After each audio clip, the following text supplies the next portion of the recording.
के स्टूडेंट, हम question number 10 कर रहे हैं।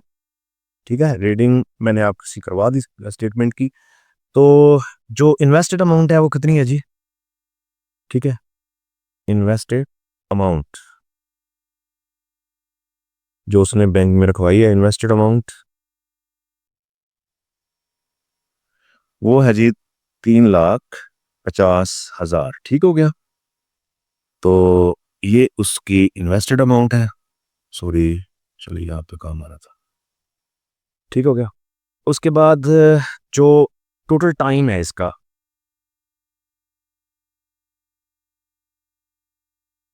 टोटल टाइम इसका है 7 ईयर,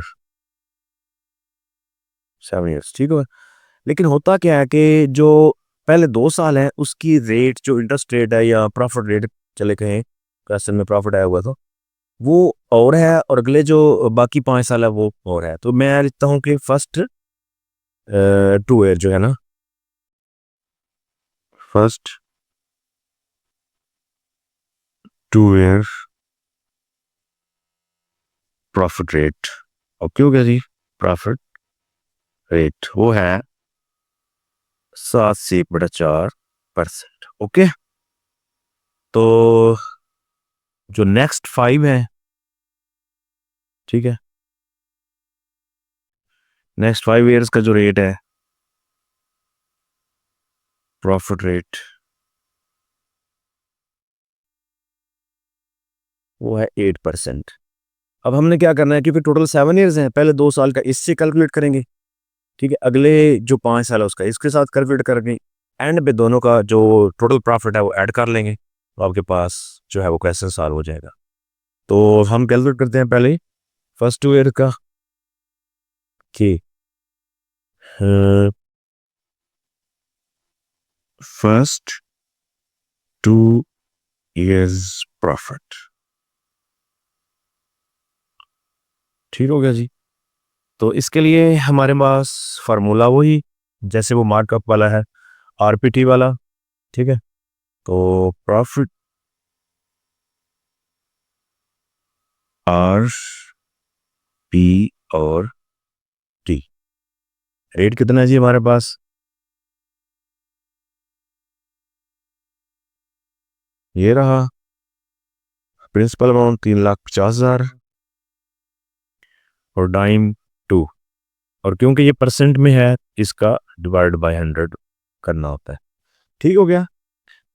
तो अगर ये जो संयोग में लिखा हुआ है इसको मैं सिंपल लिखना चाहूँ तो आएगा, नीचे इसको मल्टीप्लाई करें, ठीक है, 7 को 4 से तो 28 आएगा, और ऊपर एक ऐड करें तो वो 29 आता है, यानी ये 29/4 आएगा।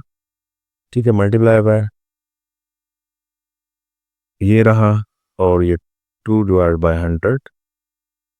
ठीक है, तो 29 को इसके ऊपर 4 को डिवाइड करें तो ये आपका आ जाएगा 7.25 मल्टीप्लाई बाय 3,50,000 और 2/100। ठीक हो गया। चलें, अब इसको कैलकुलेट करें जरा हम।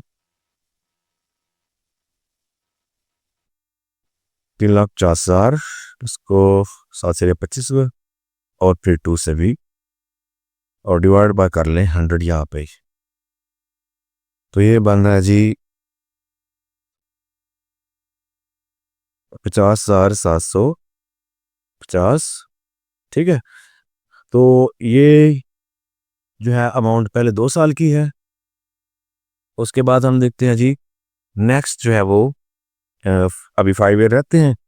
ठीक है, नेक्स्ट 5 ईयर, नेक्स्ट 5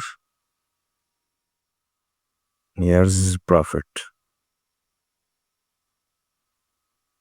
तो उसके लिए क्या होगा, उसके लिए भी यही formula, profit equal to R P और टी। तो आर इसके लिए क्या है जी 8, तो 3,50,000 और 5, नीचे आ रहा है इसका 100। ओके जी, तो इनको भी डायरेक्ट कैलकुलेट करें। ये मल्टीप्लाई बाय लव चासा मल्टीप्लाई बाय 5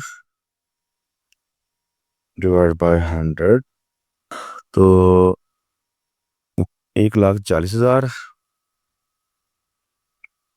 ठीक है, तो ये साल का मतलब अगले 5 साल का हो गया।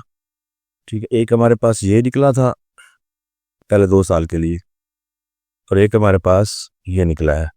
तो टोटल कितना हुआ जी? टोटल अगर हम कोशिश करें, टोटल प्रॉफिट 50750 प्लस 140,000।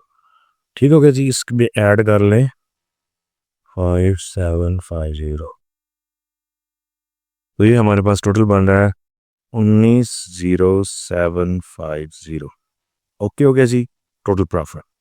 तो ये हमारा बस टोटल प्रॉफिट हो गया।